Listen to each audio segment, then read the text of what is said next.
Hi everyone, I'm here today to review Precious by Cubic U. Thank you to Unholy Triforce, I think it was, for suggesting that I add this to my Utada Hikaru reviews. Before I dive into this album, I want to remind you guys that Utada Hikaru did come out as non-binary recently. However, they did not specify their preferred pronouns. So I'm probably going to be switching between saying they and she or her throughout my reviews until those pronouns get specified, or I'll just continue using Utada's name as much as possible.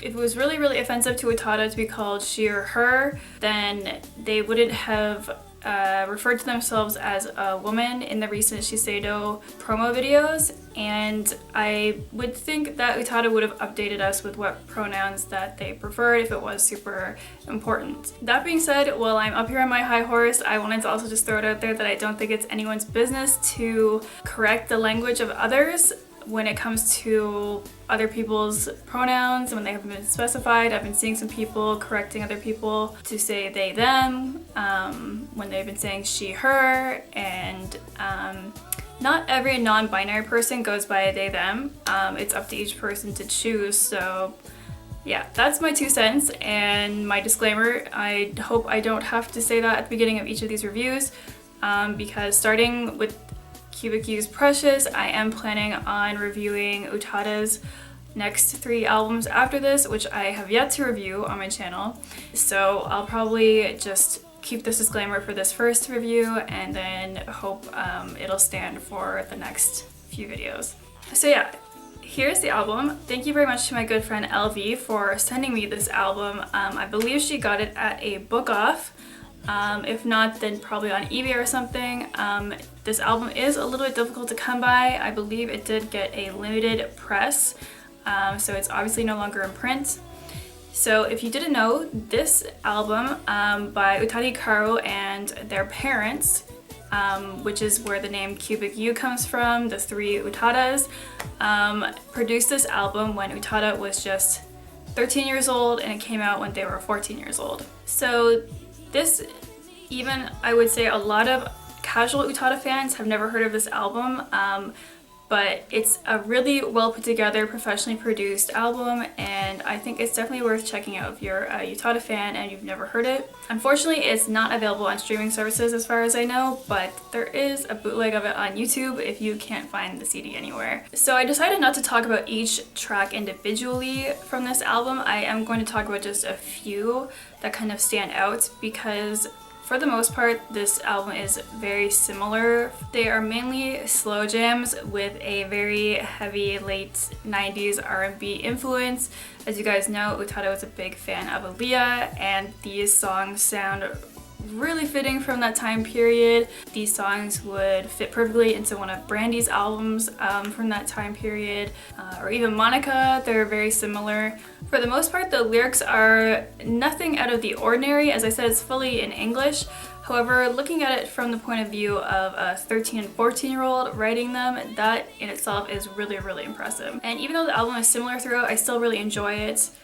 Because it's very well put together, and I really enjoyed this genre of 90s R&B, and it sounds very nostalgic to me. My favorite song is probably How You Doin', because it's pretty catchy and Hickey has some attitude to their voice on this track. By track 9, which is Work Things Out, I do tend to get a little bit tired of the sameness of this album, but thankfully after that Hickey finally changes it up with a cover of Close to You by the Carpenters. And I personally love this cover so much. I think it's really well done. There is a male artist accompanying her on this cover, and I think he did well too, even though he is over singing a little bit. I love the original song and also appreciate the cover a lot. We also got a really iconic music video with this cover where Hikaru is made to look much older with makeup, and she kind of looks like a body double from the set of Michael Jackson and Janet Jackson's video for Scream. When I was revisiting this album for this review, it sometimes struck me as odd when Hikaru at such a young age would sing things like Get Me in the Mood with a grown man accompanying her on the track, but I hope and assume that Hikaru's parents were supervising the whole thing, and those things were just done for the sake of the song. Hikaru's voice on this album is strong and impressive, but you can also hear their age.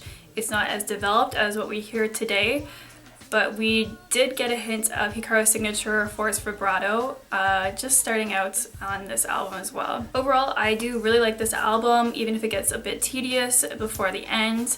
I enjoyed revisiting it. It's not one that I go back to very often when thinking about which album to listen from Hikaru, but I am so glad I have this in my collection. This is definitely a collector's item to have, and it's definitely extremely impressive that a 14-year-old put out a completely polished album like this. That puts Utada Hikaru in the talent pool of the likes of Stevie Wonder and Michael Jackson, and I believe the only other artists who put albums out at that age are Justin Bieber and Taylor Swift. Not many 14-year-olds get the chance to make a complete album, and that in itself is really impressive. But on top of that, Hikaru wrote these songs, and their voice is really great, and they produced a whole video, and even in modern times, it's still an enjoyable album, which is definitely something to be said.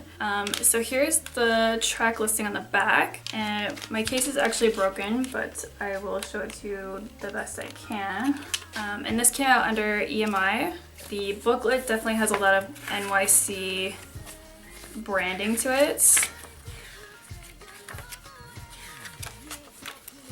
No pictures of Hikaru, but definitely check out the video for Close to You if you haven't before, if you want to see what they looked like during this time. Hikaru doesn't really mention this album often. She did mention it once, I believe, when she was promoting This Is the One. She brought this up as her first English album. So yeah, that was Precious by Cubic U, aka Utada Hikaru with their parents. Let me know what you thought of this album if you have heard it, or if you are going to check it out. Or if you've managed to get a copy of it like I have. Thank you again for watching, and I hope you enjoyed this video, and I'll see you in the next one for a review of First Love.